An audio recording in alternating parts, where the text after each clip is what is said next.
안녕하세요.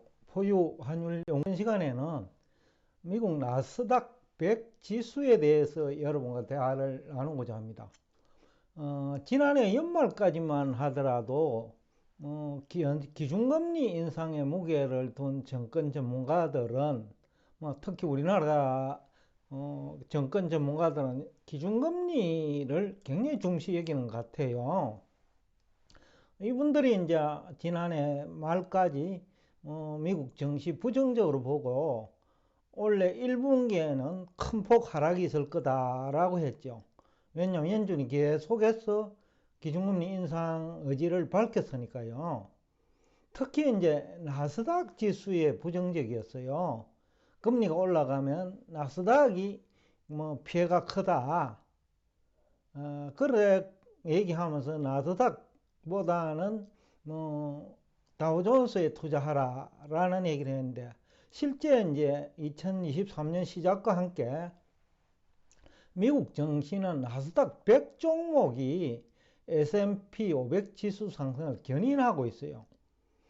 나스닥 전체 지수도 나스닥 100 종목이 지수 상승을 견인하고 있어요. 간밤에도 연준 의장이 또다시 긴축 의지를 확고했죠. 그럼에도 불구하고 나스닥 100은 2% 넘게 올랐습니다. 나스닥 전체는 1%대 올랐는데 S&P 500도 마찬가지고요. 나스닥 100 덕택에 S&P 500도 상승을 했고, 실제 이제 그 연초 대비를 보더라도 나스닥 100 지수는 18% 상승했는데 S&P 500은 겨우 8% 상승했죠. 그러면 이유가 뭔가? 대부분은 이제 기준금리 인상을 가지고 나스닥은 더 위험하다. 미국 증시 전체가 기준금리 인상하면 나쁘겠지만은 특히 나스닥이 나쁘다라는 얘기를 많이 했죠.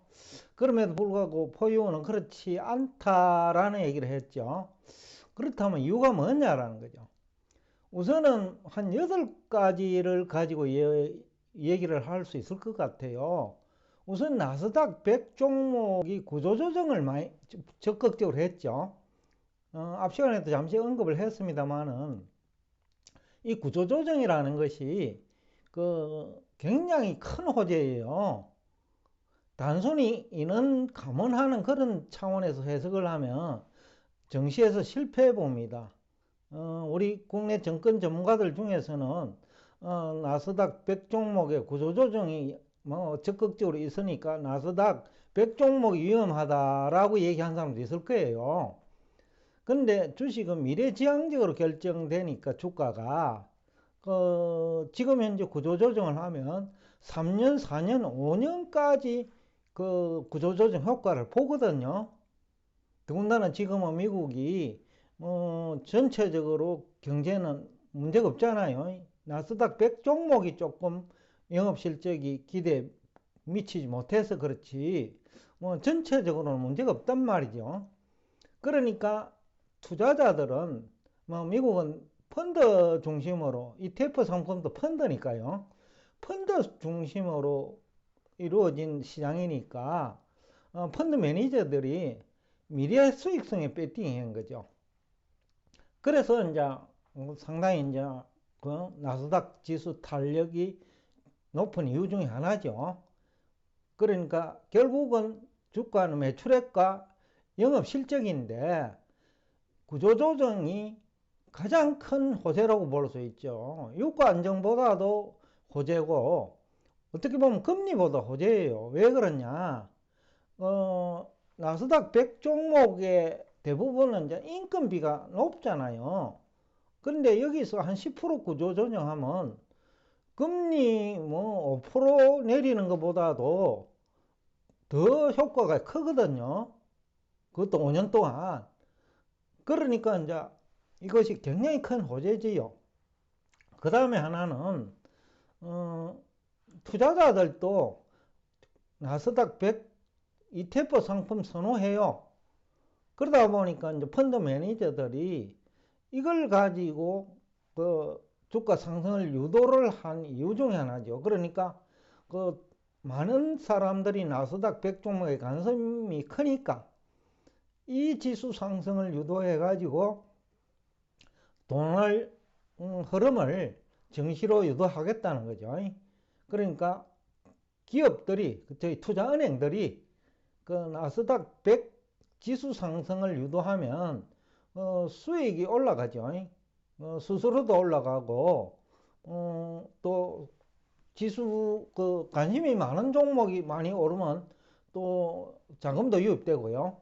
그러니까 나스닥 100을 그 공격적으로 공격한 이유 중에 하나죠. 펀드 매니저들이.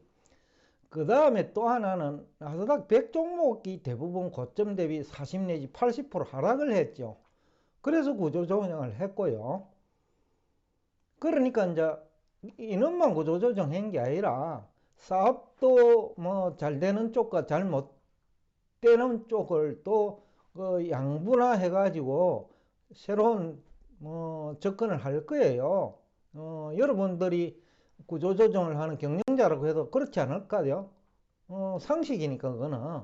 그래서 이것도 이제 주가가 큰 폭으로 하락한 상황에서 구조조정과 그 다음에 또 나스닥 ETF 상품에 대한 선호도, 그러니까 탄력도 있다는 거죠. 많이 빠졌으니까 많이 오를 수도 있다.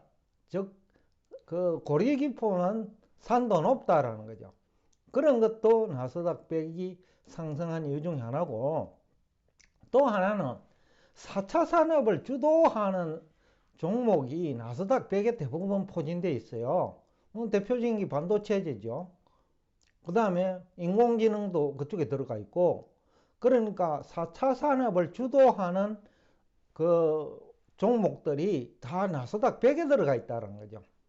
그러니까 이제 또 경제가 어려우면 정부 차원에서도 4차 산업을 지원하잖아요. 일본이 대표적이요.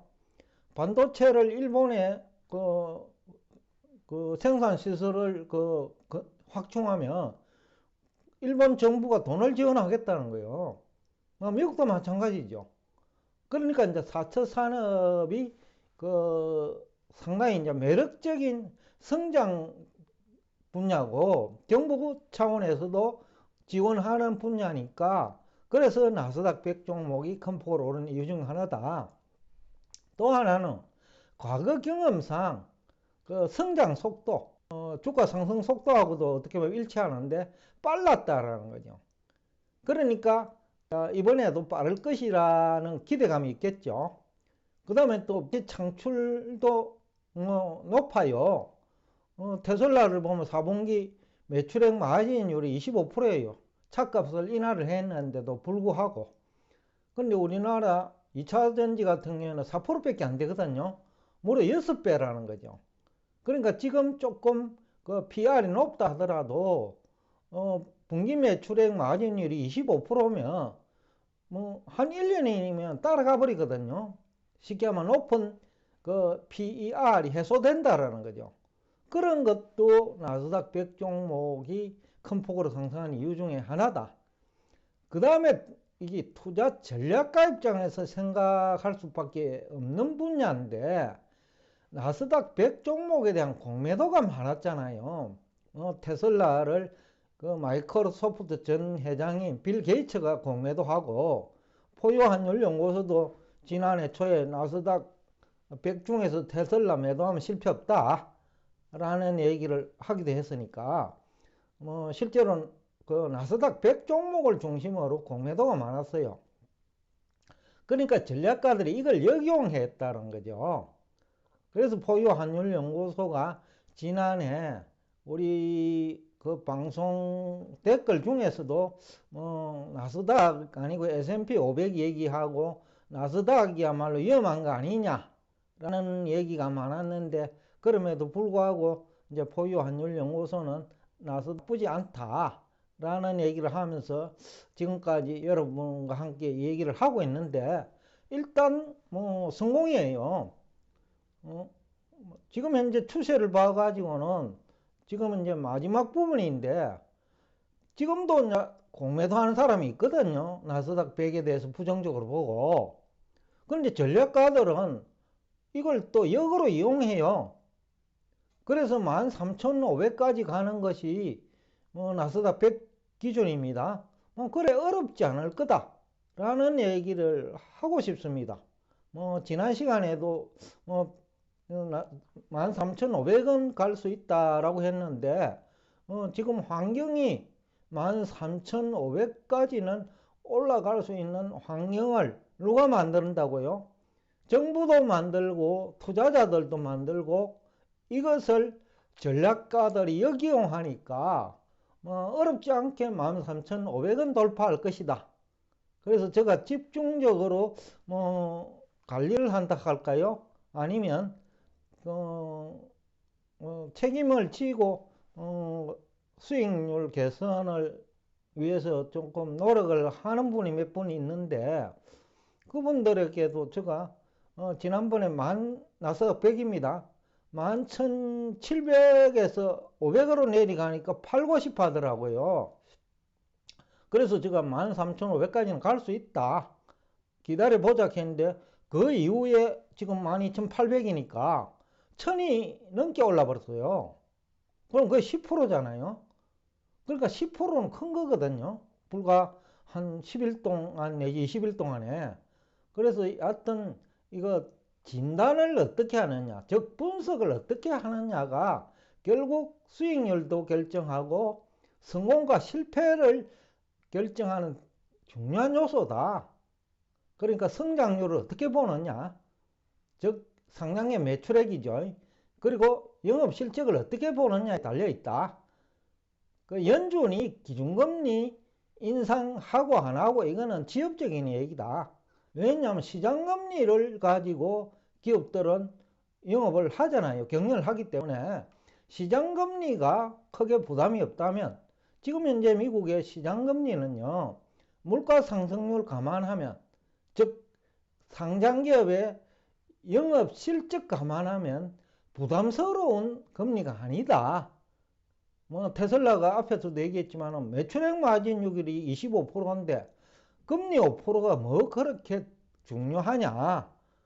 그렇기 때문에 포유환율연구소가 지난해 12월부터 나스닥이 나쁘지 않다라는 얘기를 8.15 방송에 출연해 가지고도 얘기를 한 바가 있습니다.